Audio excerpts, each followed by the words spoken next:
ريشار بودو هو أهم لاعب في ميركاتو النادي الإفريقي ودافيد بيتوني. ريتشارد ودول غالي بالقوة البدنية باين كبيرة وتستحق أن تكون كلاسيكو.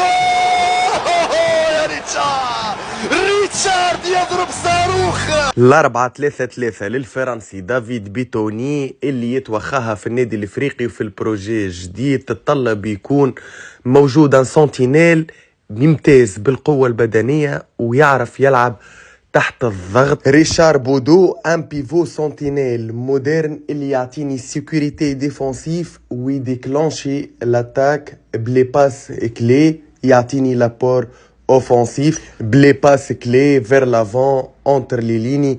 هذاك علاش ريشار بودو من اهم الريكروتمونات اللي نجم يبني عليها الكلوب افريكان ليكيب جديده نتاعو للسيزون القادمه. تنجم تخلي لي رايك في كومنتير والجوار اللي تحبني نحكي عليه المره الجايه واي فريق. ميرسي بوكو، باي باي.